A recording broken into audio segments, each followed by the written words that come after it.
Get my first guest out? Yeah! Why don't we? Before we do, let's see him in action in the cracking new series, Torchwood.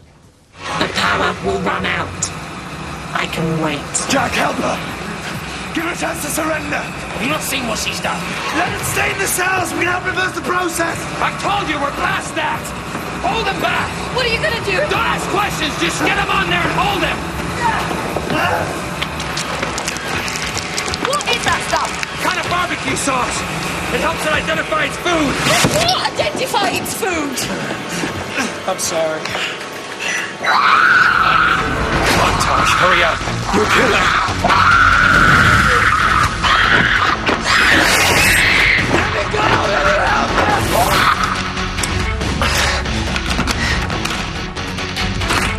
Yes! Let him stay!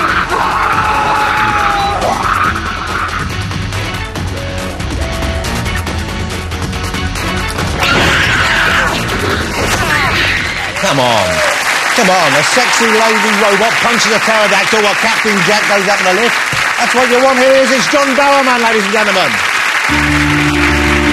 I lost my heart to a starship trooper, flashing lights in hyperspace. I lost my heart to a starship trooper. John Barrowman. Thank you, guys. How exciting to have you here. How exciting to be here. I mean, this is when you've made it. You come on the Rossi shows. Well, we'll see how well you do before we decide. How great to have you, because I love you as Captain Jack. I loved you in Doctor Who. Me and the family sat and watched. And now you've got the spin-off series. We're loving that as well. Yeah. It's terrific stuff. Are you enjoying John in Torchwood, ladies and gentlemen? Yeah! Good, that's what we like to hear. It's a great show. For those who might not be aware necessarily, because not everyone's seen it yet, how are we describing? He's kind of a time... Well, what is he? Well, Captain Jack, he's not a Time Lord. He's a time agent who has gone rogue and has traveled through time to help himself find out some years of his life that have been missing. So he's doing anything he possibly can. And when you first meet him in Doctor Who, he's a con artist. So he's not a very likable guy. But through the course of the first series of Doctor Who, towards the end of it, he changes and becomes more likable. And in a sense, that's what happened with the audience. The audience didn't like him at first. Well, when he first appeared, yeah, I was a bit weird. I didn't want to see you just wanted to see the Doctor and Rose, and then suddenly this fella came in and he was larging it all over, bigging himself up, and you think, get out of here, we want to see Doctor Who. But then you grow to like him. For some reason, the British public took to him, and you know, great as it may be, because it just led to more things, and it was fantastic. The character Captain Jack, he's quite unusual in science fiction in that, and certainly, you know, especially on British TV, because it's quite a grown-up show. Yes. Torchwood now, isn't it? Yes. They hinted at Jack's, let's face it, his kind of open sexuality. He's what we like to call, if you need a label, you'll say bisexual, but if you want to use the science fiction terms, he's omnisexual. Omnisexual. Yeah, he'll kind of, I don't know if I'm going to say it anyway, you can bleep it out, but he'll go with anything with a hole. He's kind of like, he's like a time-travelling Wayne Rooney. And he's got... Watch out, Bollo's interested in that. I like his... Actually, that's quite turning me on.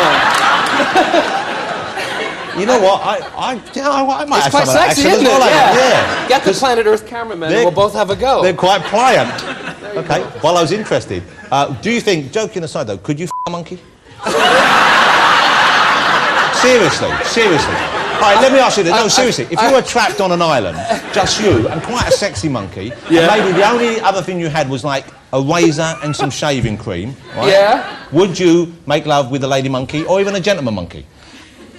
You know what? If you're hard and horny enough, I think you'd do it. Yeah. I really think you would. I apologise if you've already heard this question on Parky, but I thought we had to... Some would say I f***ed a few gorillas in my time. Excuse me. I don't think you need to ask them for the forgiveness. I think Bollo's the one you've upset. I think he was quite interested. No, he's grumpy. Yeah, no, he is interested, see? Yeah, I just want to reassure Emma and Gwen, I will be asking all my guests the same question this evening, okay? Why is concerned is because their mom and dad are in the audience. Well, why didn't you tell me that earlier? I know, but now you know, right? I would have been more polite. I would have said, would you fornicate with the simian? Right? You'd have approached it more gingerly. Would you shag a monkey? Never mind dragging it down to your level. I had some very intellectual questions for you this evening, right, John. Go on then. Okay, let's talk a bit more about Torchwood, where it's going, because I've been watching it every week with my kids, and I know it's kind of more for grown-ups, but I mean, I think, you know, the older ones have been fine with it. It's about episode 4 or 5 now that we've had? We've had episode 4 or 5 coming up this Sunday on BBC Three. Okay, and what's happening with the rest of the story? Have you filmed the whole series already? The whole series, we just finished on Saturday, and we had a huge big blow-up party, which was one of the best rap parties that I've ever been to. And you film in Cardiff, don't you? We film in Cardiff, Wales, but Cardiff is not pretending to be something else. In Doctor Who, Cardiff pretends to be London, but in Torchwood, Cardiff is Cardiff. The series itself, what's happened in episode 4 and the last one, you're finding out that everybody has a secret. All the people in Torchwood have some sort of a different agenda. Yes. One bloke, he had the cyber woman, the robot lady you saw fighting the pterodactyl there. He had her hidden in a room downstairs. That's right. She was in the basement in the lower level of the hub, which is our base. Yeah. And she was being kept alive by him because he saved her. This is going to sound really laborious to those of you who don't know, but he saved her from Torchwood 1, which was destroyed by the Cybermen and the Daleks during the Battle of Canary Wharf. Okay. Here's the thing I love about John. When you see John, you think he's a good-looking man, he's got matinee idol, but actually he scratches the surface and he's an annoying 13-year-old, isn't he? It's the Battle of Canary Wharf, and then the robots came in. We always talk about it on set and say this stuff like it really happened. Because in our world, it really does. Yeah. Well, I kind of believed it when I saw it. There you go. I still think the government might have covered up the Daleks. They actually, well, some of the government members look like Daleks. They probably are Daleks. What's the scariest monster that you have encountered in Cardiff? And don't say Charlotte Church. There's every Friday night walking down the street, or when we're in Cardiff and we're filming, there's a lot of scary monsters, you know, blonde and tube tops with mini skirts and very bad high heels. And the best thing is to watch them fight the seagulls. The seagulls try to steal the chips from the girls when they come out of clubs, and that's hysterical. That's about the best monster. Hold it. This actually happens, or you've made this up? No, it happened. No, it happens. That sounds like one of the greatest spectator sports a man could see. Slappers in boob tubes fighting seagulls for chips. Why haven't they filmed that? I would watch that. Wouldn't you watch that? If you put a live cam up, I would watch that and we could bet on which one was going to get the... That sounds like a great night out. It's a great night out. What do you think? Why do you think we were so late in finishing the shoot? We were all watching the boob top. So you'll obviously enjoy making it. And the series, can you give us any clues as to where it goes in terms of the characters and other creatures we might be encountering? For example, next week, I really can't tell you because it's you know, I've signed a secrecy clause and we're all told not to say anything because why would I want to spoil what's to come? All I'll say that next week you'll encounter fairies, and not our kind, but those kinds. Okay. Actually, they're the same, aren't they? Yeah. They're all one and the same. Now, because you are a gay gentleman yourself. Yes. Are you a gay or are you a bi? I'm sort of. I know I'm gay. I'm not bi. I mean, but you've dabbled. I still like women. Yeah. I think women are extremely sexy, and I think one of the best parts about a woman is her breasts. And that's true. It's true. And what other man out there is going to disagree with me? You know what I mean? So and I think women are sexy. I think men are sexy. Who's to say that I'll never have sex with a woman? I don't know. But I'm one of those guys who just takes it a day at a time and sees what happens. Have you ever entered the ladies' bits and bobs? No, boudoir, I was going to say, because I'm bearing in mind that Gwen's mum and dad didn't, and we can't say things like that. I have entered a lady's boudoir before, and I have performed certain acts on a lady before, but I rang this is the hysterical thing, I rang my mom and dad after. Hang on, what are you doing? Ringing your mum after? Listen, how gay is that? Mum, guess what I just did? I did.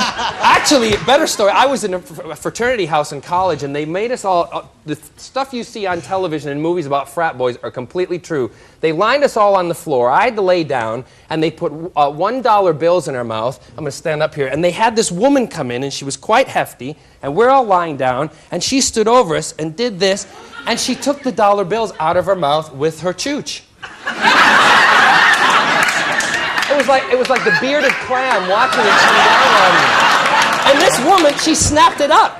I rang my mother. I said, Mom, what are you doing in the fraternity house?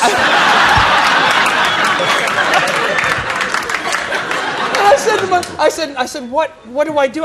She said, my mom, when I speak to my mom, I speak with a Scottish accent. She said, son, John, you go in that cupboard and you get Dettol and you scrub your face with Dettol. So here's me on the phone scrubbing my face with a toothbrush instead. My face was raw. I think, by the way, that's one of the new challenges in I'm a Celebrity, Get Me Out of Here. Well, that's wow, what an education. That was a long time ago. What an education you got there. Maybe that's what turned me. Well, no, I was all, no, I think you either are or you're not. I believe that you're either born that way. It's not something you choose, because why would you want to choose something that is a minority? And and looked down upon by certain parts of society. I read comics. Hey, I have to say, you're an otaku. Otaku. That's Yeah, a Japanese word which means kind of nerd. That's correct, and But in I'm a one good way. too. Yeah. Okay, we're both and for otaku. your nerd side, I have something for you. Wow, look at this. Ah, now, is that you? Is That's that a little me. version of you? That's a little version of me. It's my mini-me. It's the Captain Jack action figure, and this has been one of my dreams from a kid when I used to buy, because I collect like a Jonathon action men. Well, you don't collect action men. I collect dolls that are to do with TV shows and movies, and to have my own action figure, that's the only reason I wanted to do Doctor Who. It's pretty good. I'll be honest with you, it's not the best action figure I've seen. But who's better? My action figures, I like to have more points of articulation. Yeah. You you'd actually I play can with tell you it? how many you've got. You've got 1, 2, 3, 4, 5, 6, 7 points of articulation. You should be. You're not supposed if I to were have you, them stand there. I wouldn't even get this out in public. Unless you've got like 30 Give me it points back. of Give me the articulation. toy back. No. It's not very good. Aww. You know what?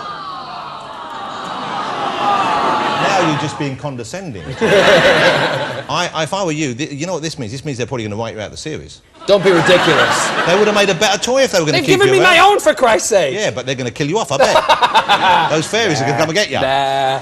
Well, listen, can I keep this? Yeah, you can. Okay, I'll put it with all the other shit I get given on the side. The stuff I get given. I got a cupboard full of it. It's just, we don't even go in there anymore. Thank you, I appreciate it. I'm joking, No of course. problem. I do like the figures No and the problem. toys. Hey, so you live mainly here in London. Yes. But presumably when you're filming, do you have a place in Cardiff? You live there as well? I do. I have a place in Cardiff. I bought a place on the bay, which is nice. I wake up, look over lovely. the sea. It's beautiful. The thing that's great about Cardiff is it's a busy city, believe it or not, during the day, and then at nighttime it just goes very quiet. So if I take the dogs out for a walk, or if I just want to kind of go out and chill out by myself, it's very, very quiet. When you say take the dogs out for a walk, that means actually walking the dogs, or mean you're looking for some action? Okay. Because I know dogs out for a walk often winds up with a cock in his mouth. Excuse me, Mr. and Mrs. Stefano. I should be so lucky. I should be so lucky. No, I do take them out for a walk. You're a pet fan also. I've just bought Yeah, this I thing. like pets, Hold okay? on. I don't take them out for a I'm walk changing at the night subject. for a bit of cock action. If you can find it in Cardiff, show me. Show me. Is there not a lot of nightlife? I don't know. What are you asking me for? No, because you're living there. No, I've got a partner of like 16 years. I'm But not. I- No, sorry, no. I I haven't. thought in gay relationships it was kind of okay to sneak out the back door occasionally. Yeah, but you don't tell people, especially the nation. For Christ's sake. And I'm not agreeing to that either. You remove that from the show. Yeah, that's all right.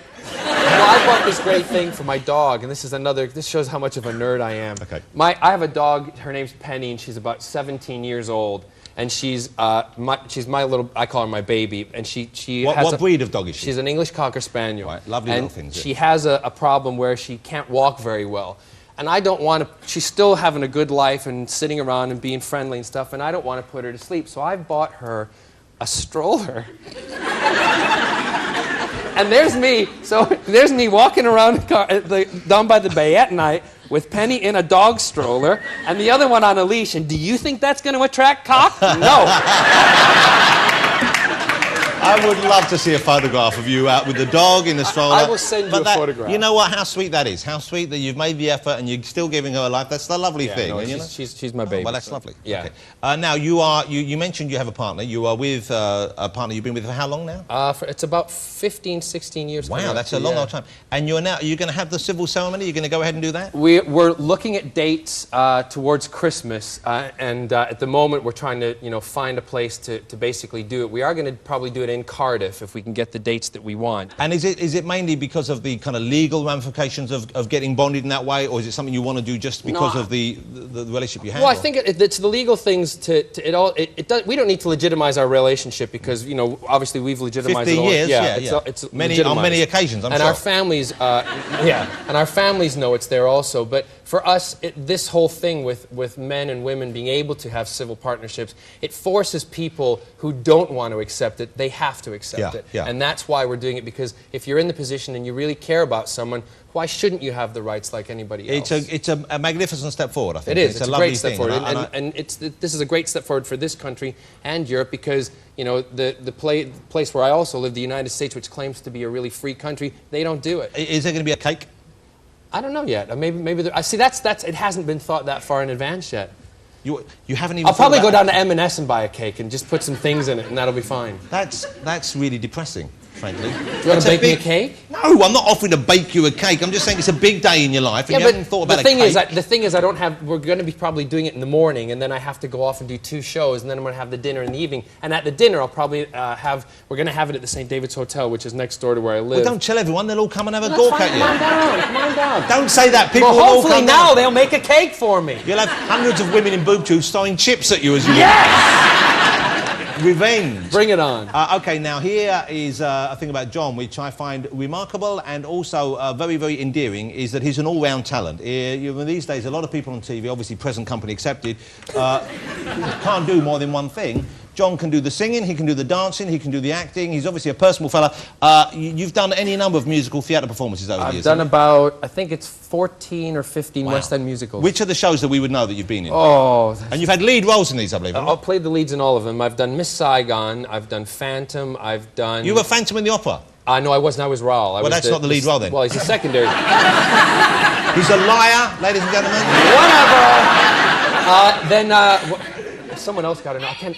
Anything goes. Are there musicals left that you'd like to have a crack at that you haven't done? Off the top of my head, no. I'd love for maybe Andrew or someone to write me a musical myself. I dropped that name right there. Like Andrew Lloyd Webber? Yeah. Okay. Yeah. You've met Andrew, presumably? Well, I did a TV show for the BBC with Andrew called How Do You Solve a Problem Like Maria? Has he ever walked up behind you when you weren't I expecting him? hope not. And you've turned around and you've just gone, oh, Jesus, what is that? Has that ever happened? I want to work for him again, you know what I mean? No, that has never happened, but... You know. Have you ever made a figure out of plasticine, right, and left it in a hot room for any period of time? It stuck some hair in it. And come back in and thought, that looks like Andrew. No, what? No, I wasn't going to... No, that's unfair. He's a very talented man, of course. Yes, he is very talented. I've met him briefly. He seemed like a very nice man. Yes. Very focused, certainly. Yes, yes. Now, before you go, John... Yes. OK, we've established John can act. John can push a dog in a pram. John's got his own, not particularly well-crafted action film. Right? He can sing, so on and so forth. But can he choose the right movies to be in? Oh, shit. Have all his choices been good ones? Oh, no, man. Or, when deciding to appear in Shark Attack 3 Megalodon, was it possibly desperation or a big tax bill that prompted him? It was cash. OK, have a look. This is John in action for Shark Attack 3. Is it Megalodon? Megalodon. Megalodon. Sounds like a porn movie. Well, is that just means like a really big shark? Is that right? It's a megalodon is a prehistoric shark. Okay. Why are you doing this to me? Because I tell you, people are going to want to buy this DVD when they see it. If now. they please do. I want to see how this one turns out. I've never seen such a shark. Have a look at this. Oh no. Are you guys okay? Yeah. David, you all right? Yeah. Oh, shit. Hey! Eastside! Eastside! We're taking on water! Coming right there. Eastside! Over here. Hey, over here.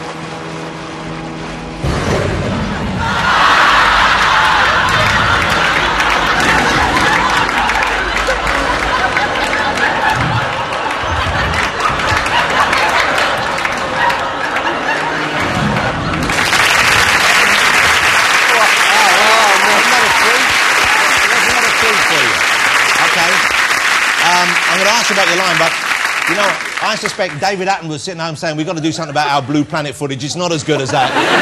Find me a megalodon. Megalodon. Was the dialogue as cracking as I saw there? The dialogue was terrible, and there was one particular scene. The director asked me to get something out of the female who I was acting opposite, and I leaned over to her and I ad-libbed this, and I said, you know, I'm feeling kind of wired. What do you say I take you home and eat your pussy? Right? It was a joke to make her laugh. They left it in the frickin' movie. I'm sitting with, it's a movie that I could let my nieces and nephew watch, and then all of a sudden Uncle John's going, what do you say? I take you home with you. That must have confused them for any number of reasons. Exactly! Exactly!